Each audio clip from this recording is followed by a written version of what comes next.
All right, we're live. I just came back from the summit, from the Clever Summit, and it was pretty good. Las Vegas, Nevada. Never been to Las Vegas. It was a good experience. I think that when you go to these type of events, you have to be expected to be pitched, and obviously you have to connect with people. Right now, that's why all of you, everyone in this group, get access firsthand of the podcast episodes with these special people. And today we're covering operations. This is something that not a lot of people actually talk about, which is operations and really, really, really what it takes to grow a business through proper ops. Um, and I have my special guest here today. I'm gonna get her here, and then we're gonna start the podcast. All right. Um, all right. Hey, Jana. What's up, Esteban? Oh my God, I like the sound. Thank you. You really got the setup ready for the podcast for the show. Cool. We're All good to right, go. sounds good. So let's start here the podcast and let's get it rolling. All right, 1 second, and here we go. Mic check. I'm good. Mic check. Mic check. You can read about success all day long, but if you don't put in the work, the mindset, execution, and the hustle behind your vision, it just remains a dream. When everything goes wrong, you have to take all the responsibility.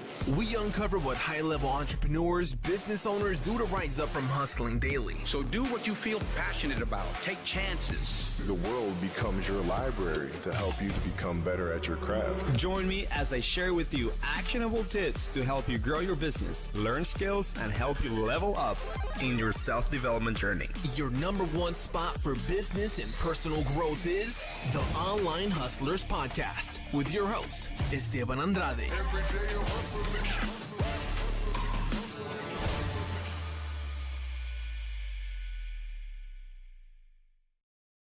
Hey, what's going on, everyone? Here today, we are in the Online Hustlers podcast. Remember, that everything that we're bringing up here is actionable tips, actionable tricks, anything that we learn from the field. We're bringing it here so that you guys take it at home and apply it right away. There's not going to be a lot of bluff like other podcasts. I really want to focus on your business. All right, all of you guys, most of you guys run remote teams, remote businesses, and today is such a special episode because we have Jana Lee, who is the queen in ops of ops. I have my team under her program, and she's been working actually with other businesses that are digital businesses, remote teams, and you know what it takes to grow a remote team to millions of dollars a year. It takes a lot, and it takes a lot of patience. It takes a lot of efforts, a lot of simple tricks that you need to understand the operational side, system side. So that's why this episode is going to be extremely valuable. I want you guys to meet Jana. Jana is right here, right now, and she's been helping digital businesses to grow to millions of dollars a year and fix all the little things that they actually have and they grow with, all the pains that they grow with. So the next episode, this is going to be the first episode. I'm probably going to have more of these episodes with her because I love this content.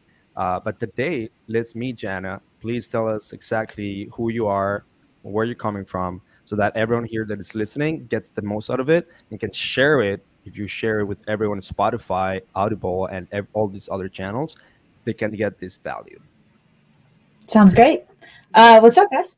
Great to be here. My name is Jana Lee, and let's see. I have been in operations and specifically operations for digital businesses for 4 or 5 years at this point. I've been COO for a few different seven-figure businesses, and most recently, last year, I started my own coaching and consulting firm so that I can essentially scale up the impact, the education, the value of operations and really connect with impactful vision-based entrepreneurs and digital businesses and help them scale and grow.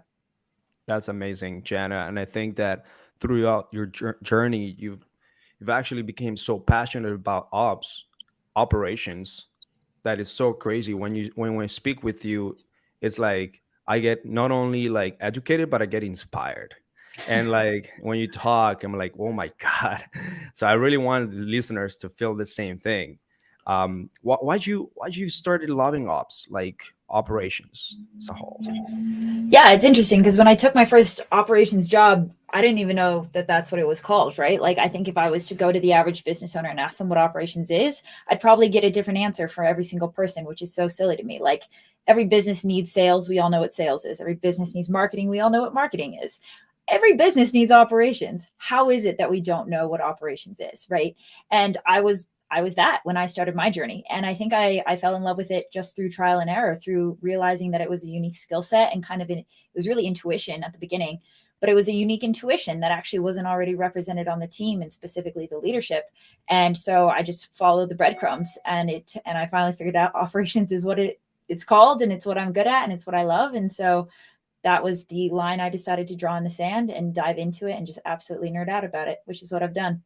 That's awesome. So when you were working on it, you didn't even know it was called operations. Of course, you had to learn through trial and error. But what really makes great an operations person, someone that works in operations, and I guess it has different names or labels, call it like Correct. that, in different businesses. So I love to learn that from you. Like, what makes an amazing operator? Yes. Yeah. So there's a couple of things that I look for in just the raw talent. And I have to differentiate here between talent and skill, right? Talent is a worldview. Talent is a lens. Talent is a way that, like, if I am looking at a business or I'm looking at my family Thanksgiving dinner, I'm seeing the world through the same filter, right? And the operational talent, I call it level 3 thinking. It's systems thinking. I am automatically, when I'm looking at anything, breaking that thing down into systems and patterns. I'm analyzing it for gaps. I'm trying to understand how it fits together and interacts with other systems, right? Like, I could not turn that off if I tried. Any amazing operator out there sees the world the same way. That's it, right? It's an underlying talent. And that is what gives you the raw potential to be excellent in operations or not. Skill is everything that we pile on top of that, right? It's knowledge and it's information and it's resources and it's training and it's an experience and it's time and it's all these things. All of that can be taught. All of that can be given by a mentor or a series of books or enough time and trial and error like me, right? But the talent is either there or it's not. And that, I think, is something that you as an individual need to recognize. Is that something that I have? And if not, it's all good. Like, you have a different talent, you have a different worldview, but it probably just means operations is never going to be your zone of genius.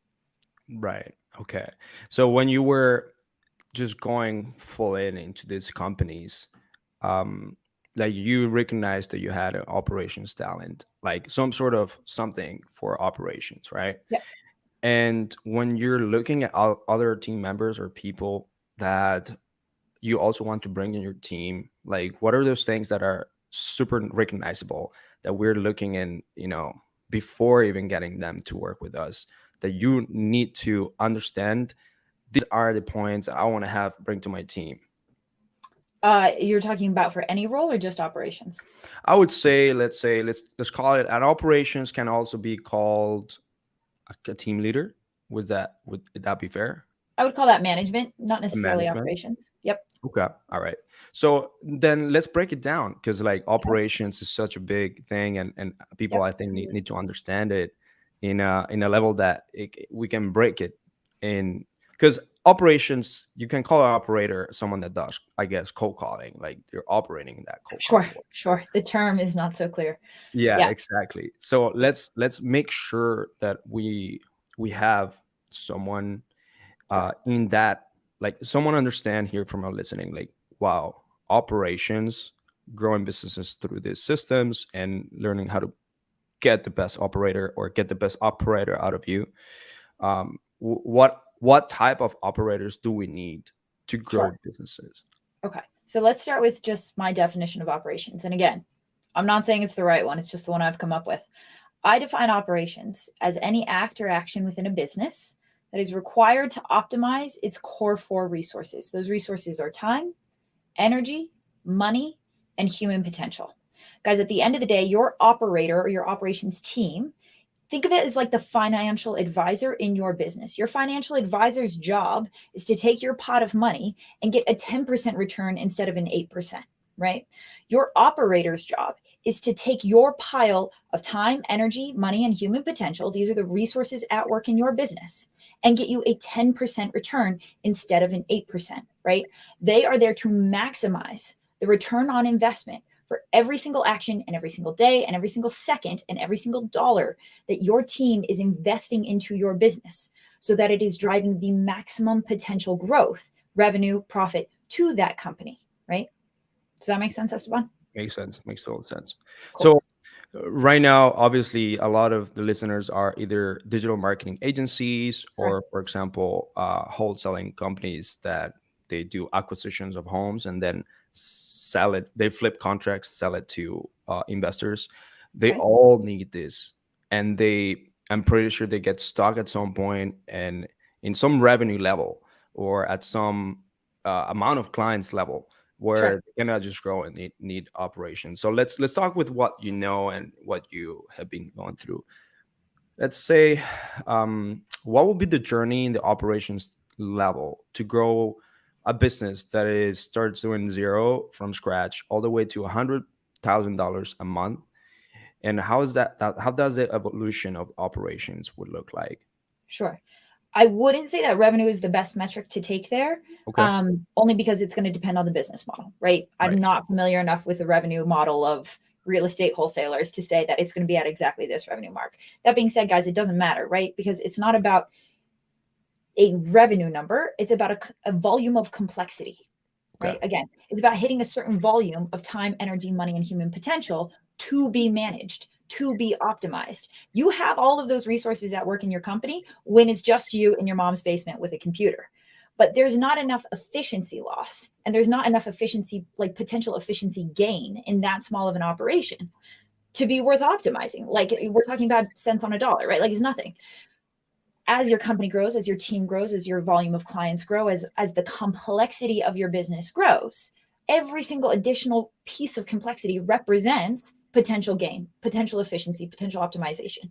So when you hit that tipping point where the complexity in your business has exceeded what you can manage, when the balls that are getting dropped and the wires that are getting crossed and the information that's getting lost is starting to cost your business money, it's time to invest in an operations expert or in operations in order to take that money off the table and put it back in your pocket, right? Those leaks in the bucket are starting to cost you. They're starting to grow bigger.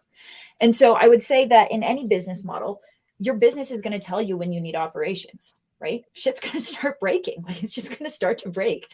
And so when that happens, operations is the solution, right? It's not cool. I need to sell more, or I need better leads, or I need to hire a different team, right? Like apply systems, processes, team infrastructure, optimize the complexity that you have within your business. And that's where we start operations and we go from there. Wow. Okay. So optimize the operations that you go in the business and create the systems. All right. So for example, all right. So real estate wholesalers, they usually start by acquiring their leads through cold calling or SMS marketing, right? And they, at some point, they get so many leads, can't Sure. even handle stuff. They Perfect. have to get someone that can continuously receive these leads, obviously, and at the same time do the work in the back end, which is after a lead is converted into a contract, you can now have it as a deal because they have to go and sell it to an Sure. investor. All Sure. right. Okay. So a lot of wholesalers, they struggle on, let's say, in the systems side, in the operations side, on okay, now I'm getting two to three deals a month, but Okay.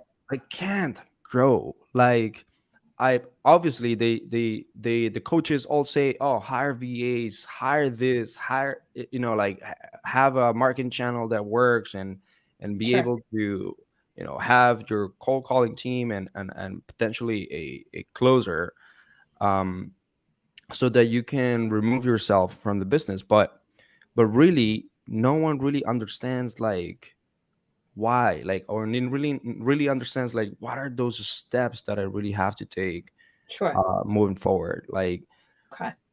I'm sure that at the company that you helped grow through operations, all right, you've done specific switches or specific tweaks, optimizations that are in a micro level, Yep. and help them with the team.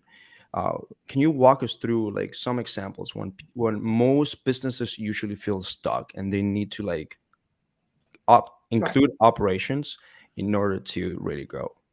So, guys, the reason that I see most businesses get stuck is because not out of any lack of one operational tweak, like I wish I could tell you it's one magic pill and here it is.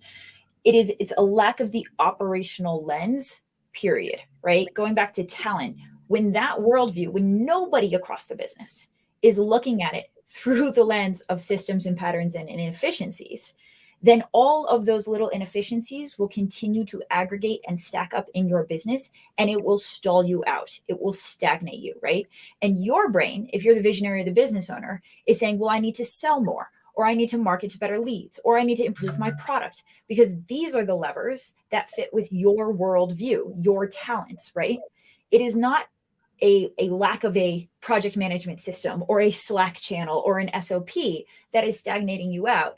It is the lack of an entire talent that is missing on your team. And that's what an operator does. That's what a COO does, an integrator, call them whatever you want, right? But that is the unique missing link that they bring, because they can tell you, cool, you're not stagnating because you aren't selling enough. You're stagnating because your time isn't going towards the highest value activities.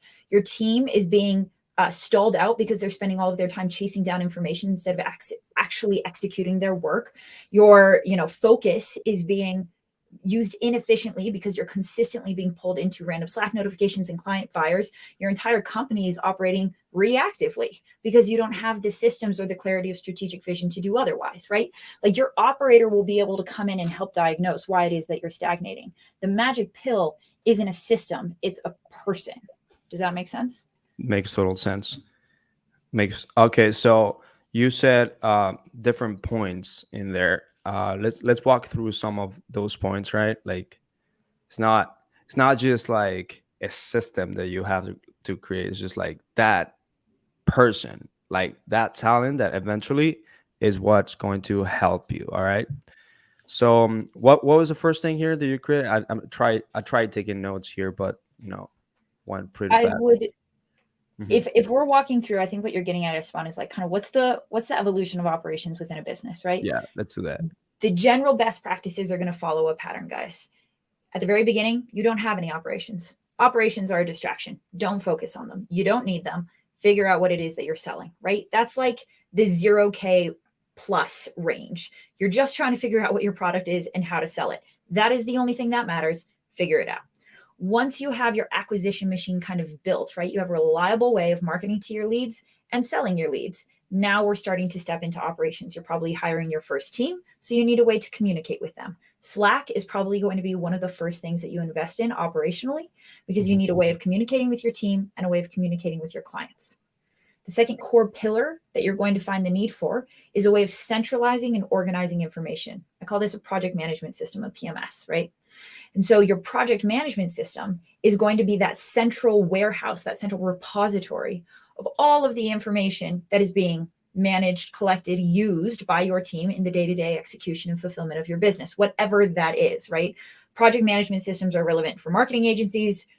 I saw a refurbished forklift business where they needed a project management system, right? Like it doesn't matter. That is probably going to be the next core pillar. The third core pillar that you're going to need is HR. Very, very quickly, the primary bottleneck in your business is going to become your people and your ability to manage those people. So let's figure out how to hire well, how to onboard and train people well, how to manage them well, and set them up for success so that they can execute at highest levels of productivity and efficiency. Wow. Okay. All right. Sounds good. So we have HR, the last one that you just mentioned. Being able to have, because I see this like so often. Oh, my team members are not, they're not lasting in my company. They just leave. Sure. You know what I mean? Sure. My talent is Sure. leaving. Sure. And then you go and then you probably have to ask a question like, what does your onboarding look like? All right. What does your expectations that you set to your team members, to those A players look like? And like, how do you nurture the relationship? Like, how are you currently, how do you go through the training that they have to go, or what does the training look like? And how are you currently nurturing their relationship with that team member so that they stay here? And I think it goes to the topic is like, how do we actually get A players and keep A players in Yep. our team, which is a 100%. very interesting topic. I think a lot of people find VAs or other or just regular employees or any employee, and they are like, I love this person, and then this person just leaves. Yep. You know what I mean? Totally. This person just goes to another company. Is it me? Is it my company that didn't give them what they needed? Is it the pay? What Right. is it? Yep. What was Definitely. your opinion on all of that? I have many opinions on all of that. Guys, if we go back to the original definition, time, energy, money, human potential. Human potential, in my opinion, is one of the least utilized, one of the most underutilized resources in the average business that I see. Think of your human potential, right? That's just the wellspring of potential that each person on your team brings to the table every day, to use or not, is like a giant pile of money sitting in your bank account. Most business owners let the money just sit in the bank account. They don't touch it. They don't make any effort to use it, utilize it, maximize the return of it, right? Guys, take the money out of your bank account. If you guys are seeing that your team is not showing up creatively, innovatively, proactively, they're not showing up as A players, they keep leaving, I keep hiring the wrong people.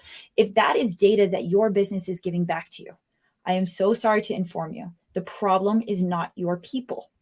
The problem is your leadership, right? If we're looking at any set of data and there's a single common denominator, that's the reason, right? And you are the common denominator. How you lead, how you hire, how you manage, how you set expectations. You're the common denominator. So that can be pretty confronting, but it's also an opportunity because we as leaders always have the opportunity to take control of ourselves, how we show up, how we manage, how we hire, and improve on that. So are there a whole bunch of systems that I recommend around how to optimize for your human potential? Yes, absolutely. We could dive into that in future episodes. But it starts with recognizing, guys, it's not on your team. If you're seeing a common pattern of behavior from your team, ask yourself, how am I creating this in them? How can I take responsibility for what it is that I am seeing? Behaviors are learned. I promise not everybody on your team just sucks, right? I promise that is not the case.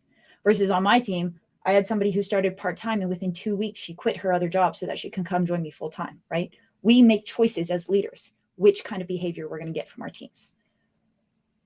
Huge. Wow, Janet. So right now, just to have a little bit of clarity, you're currently helping other operation-minded people to reach their best potential and potentially work at really great companies after you have taught them everything, right? Yep.